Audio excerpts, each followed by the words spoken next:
കാരണം ആഞ്ഞു കിട്ടിയത് കൊണ്ടാണ് അത് ഒന്നും കരുത്ത് കിടന്നില്ല.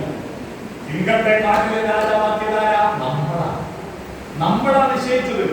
ഈ ഭൂമിയിലുള്ള സകലമായ ജീവജാലങ്ങൾക്കും വസ്തുക്കൾക്കും വേണ്ടിയതായ നമ്മളാണ്. ആനക്കറിയ തന്റെ പേര് ആനയാണെന്ന് നമ്മൾ നിശ്ചയിച്ച. ഈ സിംഹത്തിന് രണ്ട് ഭാവമുണ്ട്.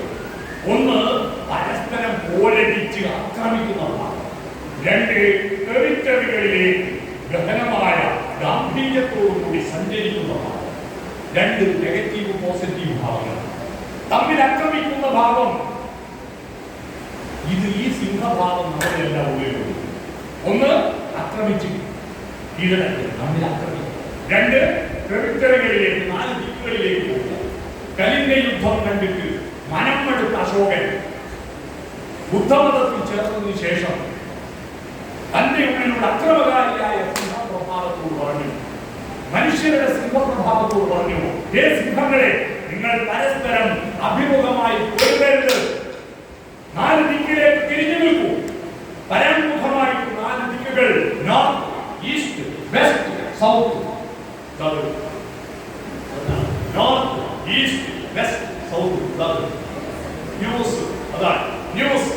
നാല് ദിക്കിലെ അറിവുകൾക്ക് വേണ്ടി നാല് ദിക്കിലേക്ക് പോകൂ. അതാണ് അശോകസ്തംഭം. അശോകസ്തംഭം എന്താ ഇതിന്റെ അർത്ഥം? നാല് ദിക്കിലേക്ക് തിരിഞ്ഞു നിൽക്കുന്ന സിംഹങ്ങൾ, അല്ലാതെ അഭിമുഖമായി പൊരുതുന്ന സിംഹങ്ങളല്ല. അശോകൻ ഉണ്ടാക്കിയ സ്തംഭത്തിലെ സിംഹങ്ങളൊന്നും തന്നെ ക്രൗര്യമുഖമുള്ളതല്ല, ശാന്തമുഖമുള്ളതാണ്. ദംസകൾ പുറത്തു കാട്ടി അലറുന്ന സിംഹമല്ല, ശമഭാവത്തിലുള്ള സിംഹമാണ്. പക്ഷെ ഇതിന്റെ പാർലമെന്റ് മന്ദിരത്തിന്റെ മേലെ ഇപ്പോൾ ഉണ്ടാക്കിയ സിംഹങ്ങളെല്ലാം അലറുന്ന സിംഹമാണ്. ഇത് അർത്ഥമറിയാത്തോട് പറ്റുന്ന എന്തിനാണ് ഈ അശോകസ്തംഭം ഉണ്ടാക്കിയത്? ഒരു മാഷും ഇതുവരെ നിങ്ങൾക്ക് ആർക്കെന്ന് പറഞ്ഞോ? അശോകസ്തംഭത്തിന്റെ അർത്ഥം പറഞ്ഞോ?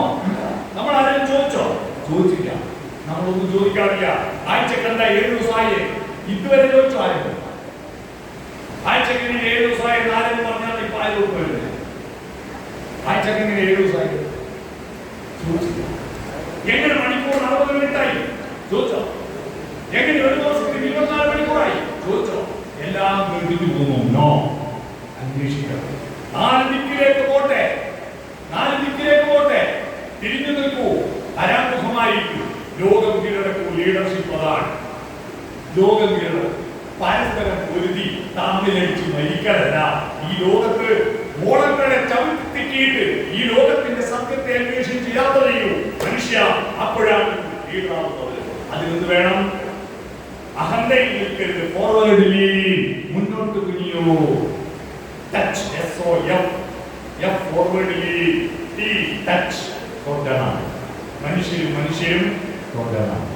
ചെയ്യിക്കാതെ കൊടുക്കണം, ചുമലിൽ തട്ടണം, കെട്ടിപ്പിടിക്കണം, മക്കളെ ചേർത്ത് പിടിക്കണം. വാത്സല്യം എന്ന വാക്കിന്റെ അർത്ഥം അറിയാമോ അമ്മമാരെ? എന്താ വാത്സല്യം? കുട്ടികൾ ധരിച്ചൊരു വാത്സല്യം പറഞ്ഞാൽ ഇന്റർജോയി, അൽഫാം, കിറ്റ്കാറ്റ്, മഞ്ച്, ഇതൊക്കെയാ വാത്സല്യം എന്നാ ധരിച്ചതല്ല. വാത്സല്യം എന്ന വാക്കിന്റെ അർത്ഥം വത്സം എന്ന് പറഞ്ഞാൽ നെഞ്ചിന. വാത്സല്യം എന്ന് പറഞ്ഞാൽ നെഞ്ചോട് ചേർത്ത് പിടിക്കുക. നെഞ്ചോട് ചേർത്ത് പിടിക്കുക, അതാണ് വാത്സല്യം. മനസ്സിലായോ? തന്റെ കുട്ടിയെ നെഞ്ചോട് ചേർത്ത് പിടിച്ചിട്ട് ചുറ്റുവട്ടമുള്ള വീടിന്റെ പുറങ്ങുന്ന കുട്ടിയുടെ ഉറക്കത്തിന് ഭംഗം വരാതിരിക്കാൻ കുയിലേ നിന്റെ പാട്ടിന്റെ ഓളിയെ തുറക്കണേ എന്ന് പറയുമ്പോൾ അമ്മ നിലാവിന്റെ ശിശിരരശ്മികൾ ജനതകളിലൂടെ കടന്നു വന്ന് ഉറങ്ങുന്ന കുഞ്ഞിന്റെ കൺപോളകൾ സ്പർശിച്ചിട്ട് അവന്റെ സ്വപ്നങ്ങളുടെ നിറം കെടുത്താതിരിക്കാൻ നിലാവേ നിന്റെ വോൾട്ടേജ് കുറക്കണേ എന്ന് പാടുന്നവളമ്മ.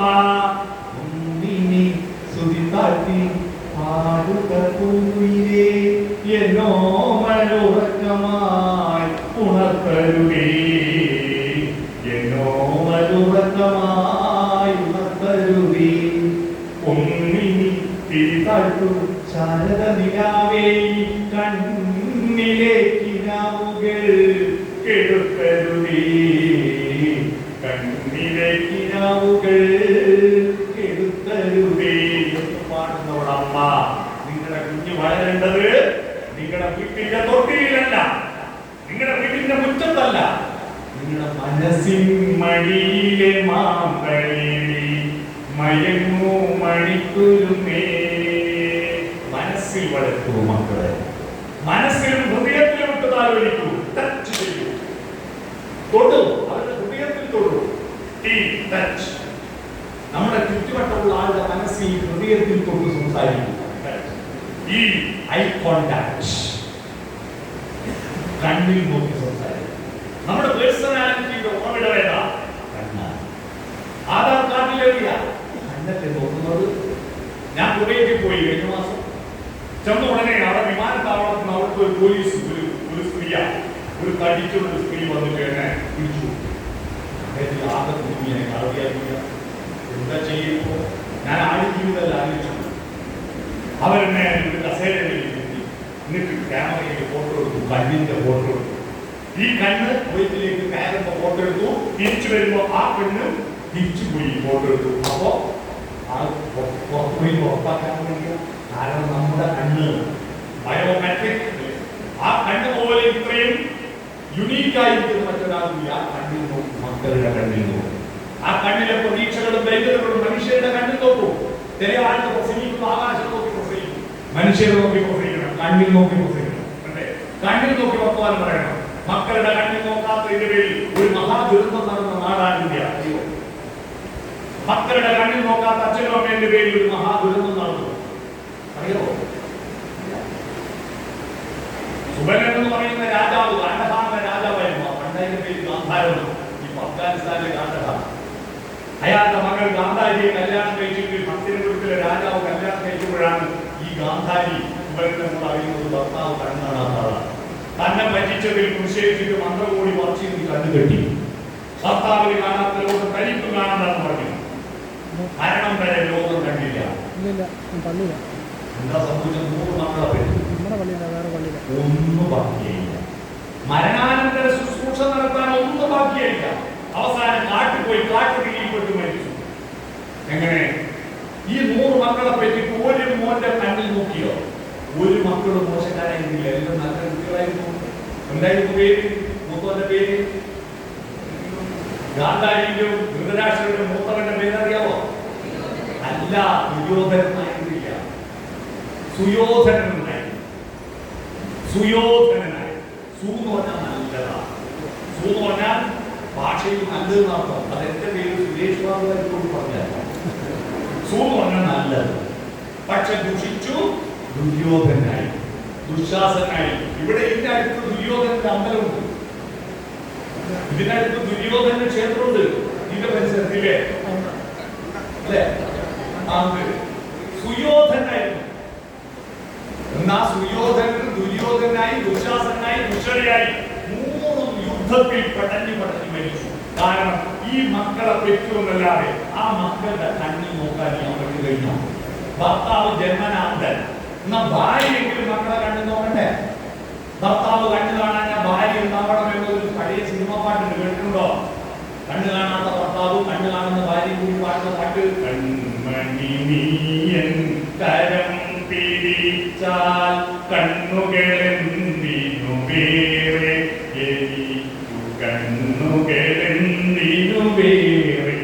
ഇപ്പൊ ഭാര്യ പാടുക, കാണാനുള്ളത് കരളിൽ പകരാൻ ഞാനുണ്ടല്ലോ ചാരെ, കണ്ണായി ഞാനുണ്ടല്ലോ ചാരെ എന്ന് പാടുന്നതിന് പകരം ഈഗോ വെച്ച് കണ്ണു വെച്ച് നടന്നു, 100 മരിച്ചു. ഇനിയാണ് നിങ്ങൾ ആലോചിക്കുന്നത്, രക്ഷിതാക്കളെ നിങ്ങൾക്ക് കണ്ണില്ലേ? നിങ്ങൾ മക്കളുടെ കണ്ണിൽ നോക്കലുണ്ടോ? വട്ടത്തിൽ ഇരിക്കലുണ്ടോ? Eye contact. മനസ്സിലായോ? മനുഷ്യരുടെ കണ്ണിൽ നോക്കൂ, ഐ കോണ്ടാക്ട്. അവസാനം ഡെമോക്രാറ്റിക് ലീഡർഷിപ്പിന്റെ ഏറ്റവും നല്ല പ്രത്യേകത നോഡിംഗ്. നോഡിംഗ്, തലകുലുക്കൽ, സമ്മതിച്ചു. ഞാൻ പറഞ്ഞത് മാത്രം സത്യം, ഞാൻ പറഞ്ഞത് മാത്രം ശരി എന്ന ലീഡർഷിപ്പാണ് നമുക്ക് എല്ലാവർക്കും ഒരു കാരണം. എന്നാൽ ജനങ്ങൾ പറയുന്നത്, കൂട്ടുകാർ പറയുന്നതിൽ കാര്യമുണ്ടാ ശരി. നോടി സമ്മതിച്ചു കൊടുക്കുക. മനസ്സിലായോ? സമ്മതിച്ചു കൊടുക്കണമെന്ന് മനസ്സിലായോ? ഒരു 4 മനസ്സിലായി. സമ്മതിച്ചു കൊടുക്കണമെന്ന് മനസ്സിലായോ? കുറച്ചുകൂടി മനസ്സിലായി. അലപ്പിടിക്കണം, പിടിക്കോ? അപ്പൊ smile, open gate, forward lean, touch, eye contact, nodding, soft your communication. അപ്പൊ ടീം ബിൽഡിംഗിൽ പ്രധാനം കമ്മ്യൂണിക്കേഷൻ. കമ്മ്യൂണിക്കേഷൻ ആക്കി ഒരുമിപ്പിച്ച് നിർത്തി കഴിഞ്ഞാൽ അടുത്ത പണി എന്താ? അടുത്ത പണി ഇവരെ ലക്ഷ്യത്തിലേക്ക് എത്തിക്കാൻ പ്രേരിപ്പിക്കണം. അതിന് വേണം നമ്മൾ യോഗം കൂടിയത് തീരുമാനമെടുത്ത് പിരിഞ്ഞാൽ വാതിൽ കടക്കുമ്പോഴേക്ക് അപ്പൊ തന്നെ എല്ലാവരും ഒപ്പിട്ട് എല്ലാവരും മാറും. പിന്നെ അടുത്ത യോഗത്തിലേക്ക് എത്തിക്കാതിരിക്കും. പിന്നെ പാവം ഈ എഴുതിയ പുസ്തകം പോയിക്കണം. ഒരു യോഗ തീരുമാനം നടപ്പിലാക്കുന്നതിൽ ഏറ്റവും പ്രധാനപ്പെട്ടത് ആര് എന്ത് എപ്പോൾ ചെയ്യും ഇത് നിശ്ചയിച്ചു കൊടുക്കലാണ് ലീഡർഷിപ്പ്. തന്റെ കൂട്ടത്തിലുള്ളവർ എല്ലാം ഞാൻ ചെയ്യുക എന്നതല്ല. ചില നേതാക്കന്മാരുണ്ട് ആൽമരം പോലെ വലിയ പടർന്ന് പന്തലിച്ചു, പക്ഷെ താഴെ ഒരു കൂടി കുഴപ്പമില്ല.